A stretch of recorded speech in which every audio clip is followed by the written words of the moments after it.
ಎಲ್ಲೇ ಯಾವುದೋ ಊರಲ್ಲಿ ದನ ಕಾಯ್ಕೊಂಡಿದ್ದವ್ರು ನಾವು ಬಂದು ಈ ಲೆವೆಲ್ಲಿ ಬೆಳ್ಕೊಂಡಿದ್ದೀವಿ ಅಂದರೆ ನಮ್ಮ ಸ್ವಂತ ಶಕ್ತಿ ಇದ್ರ ಮೇಲೆ ನಾವು ಬೆಳ್ಕೊಂಡಿದ್ದೀವಿ. ಯಾರ ಆಶೀರ್ವಾದದಿಂದ ಏನು ಬೆಳ್ಕೊಂಡಿಲ್ಲ. ಇವರಿಗೆಲ್ಲ ಏನು ನಾವೇನು ಕೇರ್ ಮಾಡಿ ರಾಜಕಾರಣ ಮಾಡೋಕ್ಕಲ್ಲ. ತಮಟೆ ಹೊಡೆಯೋದು ಗೊತ್ತಿದೆ, ಈ ಜಿಲ್ಲೆ ತಮಟೆ ಹೊಡೆಸೋದು ಗೊತ್ತಿದೆ. ಪುಟ್ಟೇಗೌಡರಂಥವ್ರು, ಗೋಪಾಲ ಸ್ವಾಮಿಯವ್ರಂಥವ್ರು ಇವರೆಲ್ಲ ಹೇಳ್ಬೇಕು, ರೇ ಅವ್ನು ಚೆನ್ನಾಗಿ ತಮಟೆ ಹೊಡಿತಾನೆ, ಕೊಡ್ರಿ ಅವನಿಗೆ ಕೊಡಿಸ್ರಿ, ಗೂಟದ ಕಾರಲ್ಲಿ ಬರ್ತೀನಿ ನೋಡಿದಂಥ ಕಥೆಯ ಕೊಡಿಸ್ರಿ. ಆಮೇಲೆ ನೋಡ್ರಿ ಈ ಜಿಲ್ಲೆ ರಾಜಕಾರಣನ ಯಾರು ಸುಮ್ಮನೆ ಈಗ ಏನಾಗುತ್ತೆ ರೀ, ಒಬ್ಬನೇ ಒಬ್ಬ ಗೆದ್ದಿರೋದು ಗೆದ್ದಿಬೇಕು. ಏನೋ ಕಾಂಪಿಟೇಷನ್ ಐತೆ ಅಂದರೆ ಬೇಡ.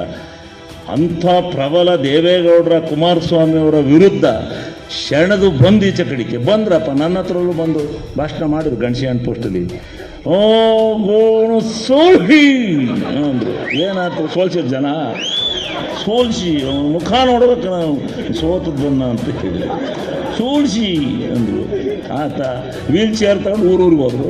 ಏನಾಯ್ತು ಏನಲ್ಲ, ನಮ್ಮ ಕೆಲಸ ನಮ್ಮ ಹೋರಾಟ ಜನದ ಭಾವನೆ ನಮ್ಮ ಮೇಲಿತ್ತು, ಗೆದ್ದಿದ್ದೀವಿ, ಅದೆಲ್ಲ ಪ್ರಶ್ನೆ.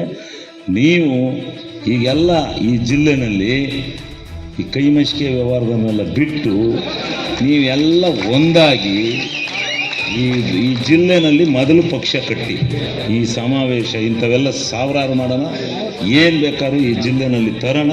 ಯಾವ ಇದನ್ನು ನಮ್ಮ ಸರ್ಕಾರ ಇದೆ, ನಾವ್ಯಾಕ್ರಿ ಹೆದರ್ಬೇಕು? ಸರ್ಕಾರ ಇಟ್ಕೊಂಡು ನಾವ್ಯಾಕ್ರಿ ಹೆದರ್ಬೇಕು? ಬೆಳಿಗ್ಗೆ ಎದ್ದು ಏನು ಬೇಕಾದ್ರೂ ಮಾಡೋಣ. ನೀವು ಈ ಜಿಲ್ಲೆಯ ನಾಯಕತ್ವನ ಮಾಡೋದಕ್ಕೆ ನಮ್ಮ ಶ್ರೇಯಸ್ ಪಟೇಲ್ರವ್ರು ಸೆಂಟ್ರಲಲ್ಲಿ ಹೇಳ್ಬೇಕು, ಹಾಸನ ಜಿಲ್ಲೆ ಹಿಂಗಾಯಿತೆ, ಹಿಂಗೆಲ್ಲ ಗೆಲ್ಸ್ಯಾರ ನನ್ನ, ನಮಗೊಂದು ನಾಯಕತ್ವ ಕೊಡಿ ನಮ್ಮ ಹಾಸನ ಜಿಲ್ಲೆಗೆ ಅಂತ ಕೇಳ್ಬೇಕು ನೀವೆಲ್ಲ. ಇನ್ನು ನನಗಿಂತ ಯಾರಾದರೂ ತಮಟೆ ಬಡಿಯೋರಿದ್ರೆ ಕರ್ಕೊಂಡೋಗಿ ಅವ್ರಿಗೆ ಕೊಡಿ. ನನಗಿಂತ ತಮಟೆ ಹೊಡೆಯೋರು ಯಾರು ಇದ್ರೆ ಕೊಡಿ, ನಾನೇನು ಬೇಡ ಅನ್ನಕ್ಕಲ್ಲ. ಒಂದೇ ವರ್ಷ ಆಗಲಿ ಆಯ್ತು.